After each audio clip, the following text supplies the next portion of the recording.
Excel में if और ifs दोनों ही पावरफुल फंक्शन है, लेकिन हर फंक्शन का अपना यूज़ केस है। आज हम इन दोनों के साइड बाय साइड कंपैरिजन करेंगे और प्रैक्टिकल एग्जांपल के थ्रू समझेंगे कि कौन सा फंक्शन कब यूज़ करना सबसे बेहतर रहेगा। चलिए शुरू करते हैं।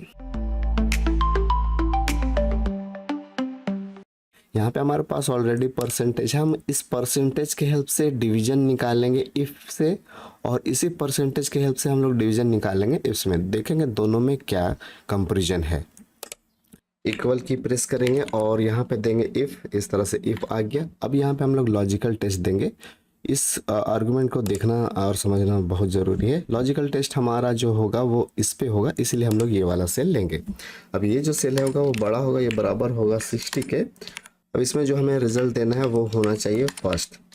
तो इस तरह से मैंने एक लॉजिकल टेस्ट दे दिया और वैल्यू इफ ट्रू, अगर ये ट्रू रहा तो क्या आएगा वो भी मैंने दे दिया। अब यहाँ पे ही हम लोग लिखेंगे फिर से इफ, क्योंकि अब आगे का कंडीशन हम बनाना चाहते हैं सेकंड वाले के लिए। देखिए यहाँ पे एक इफ फंक्शन है, अब ये इफ फंक्शन ख़त्म भी नहीं हुआ है और यहाँ पे दूसरा इफ फंक्शन स्टार्ट हो गया। इसी को हम लोग बोलते हैं नेस्टेड फार्मूला, और इसके अंदर हम लोग नेस्टेड इफ का यूज़ कर रहे हैं। और ये नेस्टेड इफ आप कितने बार यूज़ कर सकते हैं? 64 बार आप यूज़ कर सकते हैं। फिलहाल अभी हमें 4 बार यूज़ करने की ज़रूरत है, फर्स्ट, सेकेंड, थर्ड और 4 के लिए। अब यहाँ पे हम लोग इसको कंपैरिजन करते हैं और ये बड़ा होगा, ये बराबर होगा 45 के। रिजल्ट में क्या आना चाहिए? तो रिजल्ट में आना चाहिए सेकेंड। ये इस तरह से मैंने दे दिया। तो 2 कंडीशन मैंने दे दिया, 2 आपका वैल्यू इफ ट्रू होगा वो दे दिया मैंने। अब हम लोग तीसरा थर्ड के लिए लिखेंगे, तो यहाँ पे फिर से हम लोग लिखेंगे इफ़ और ब्रैकेट ऑन करेंगे, ये वाला लेंगे। बड़ा होगा, ये बराबर होगा हमारा 33 के, तो यहाँ पे हम लोग देंगे थर्ड, 3 RD कर देते हैं। इस तरह से ये हो गया थर्ड।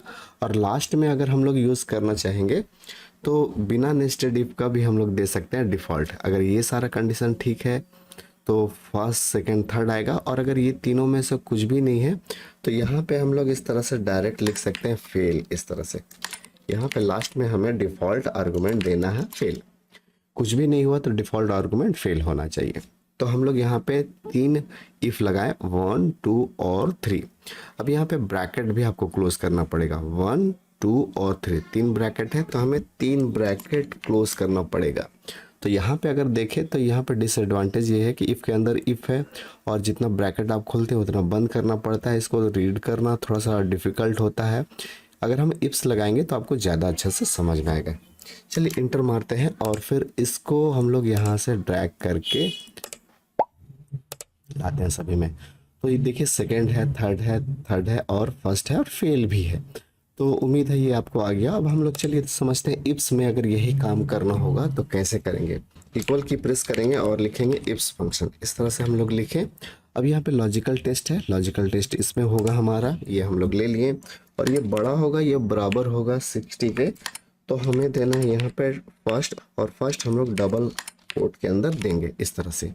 ये देखिए हमने फर्स्ट दे दिया। अब यहाँ पे हमें दूसरा इफ्स लिखने का ज़रूरत नहीं है, फिर से हम लोग इसी को लेंगे और ये अगर बड़ा होगा या बराबर होगा 45 के तो हमें देना है सेकेंड, तो हमने सेकेंड इस तरह से दे दिया। फिर से अगर ये बड़ा होगा या बराबर होगा 33 के तो हमें देना है यहाँ पे थर्ड, यहाँ पे हम लोग दे दिए थर्ड और फिर कॉमा। अब यहाँ पे वैल्यू इफ फॉल्स, यहाँ पे डिफ़ॉल्ट आर्गुमेंट नहीं है।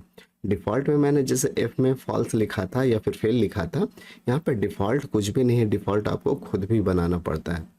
तो फिर से हम लोग यहाँ पे ले लेते हैं A2, और ये अगर छोटा होगा 33 के तो हमें मिलना चाहिए यहाँ पे फेल। इस तरह से हम लोग दे देते हैं फेल और डबल कोट बंद कर दिए, और यहाँ पे ब्रैकेट भी हम लोग बंद कर देंगे। ये देखिए इस तरह से आ गया, एंटर मारेंगे, आपका रिजल्ट निकल गया। इसको ड्रैग कर लेंगे सभी में फर्स्ट सेकंड थर्ड। देखिए फर्स्ट तो यहाँ भी फर्स्ट, सेकंड तो सेकंड, फेल तो फेल, थर्ड तो थर्ड और सेकंड तो सेकंड। ये देखिए दोनों हमारा हो चुका है। अब मैं यहाँ पे एक एक बार दोनों फंक्शन को डबल क्लिक करके खोल के भी दिखाऊंगा, ताकि आप देख लें कि रीड करना कितना आसान है या फिर समझना कितना आसान है, एडिट करना कितना आसान है। पहले हम लोग इफ फंक्शन को ओपन करते हैं डबल क्लिक करके। ये देखिए इस तरह से दिख रहा है, यहाँ पे बहुत सारा ब्रैकेट भी यहाँ पे है और बहुत सारा इफ भी यहाँ पे है, इसे आप ध्यान से देख लें।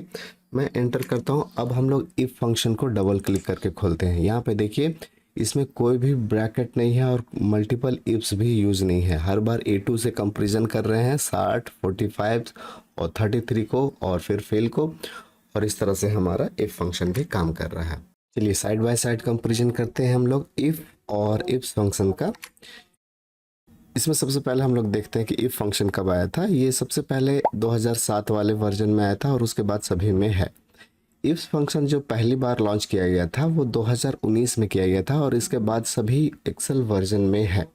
सिंगल कंडीशन लगाने के लिए इफ अच्छा है और इफ्स भी अच्छा है, दोनों का यूज़ आप कर सकते हैं, दोनों का प्रैक्टिकल आप जानते हैं। तो मल्टीपल कंडीशन के लिए इफ़ में थोड़ा सा नेस्टेड इफ़ लगाना पड़ता है। इसके अंदर इफ़ के अंदर आपको इफ़ देना पड़ता है, इसे हम लोग बोलते हैं नेस्टेड इफ़। मल्टीपल कंडीशन अगर आप इफ्स के थ्रू लगाना चाहते हैं तो कोई भी आपको नेस्टेड इफ देने की ज़रूरत नहीं है। यहाँ पे बिल्ट इन है, 1 बाय 1 देते जाएंगे इफ्स करके, आपका काम हो जाएगा। प्लस आपको इफ़ जब आप यूज़ करते हैं तो मल्टीपल कंडीशन के बाद आपको मल्टीपल ब्रैकेट ऑफ करना पड़ता है। यहाँ पे ऐसा कुछ भी नहीं करना है। फार्मूला जब आप बनाते हैं इफ़ के थ्रू, अगर वो लॉन्ग रहता है तो फार्मूला रीडेबिलिटी थोड़ा सा डिफ़िकल्ट हो जाता है, इसको पढ़ना डिफ़िकल्ट हो जाता है क्योंकि इफ़ के अंदर इफ़ लगा हुआ रहता है। इसमें एक सिंगल लाइन होता है, इसको पढ़ना बहुत ही इजी होता है।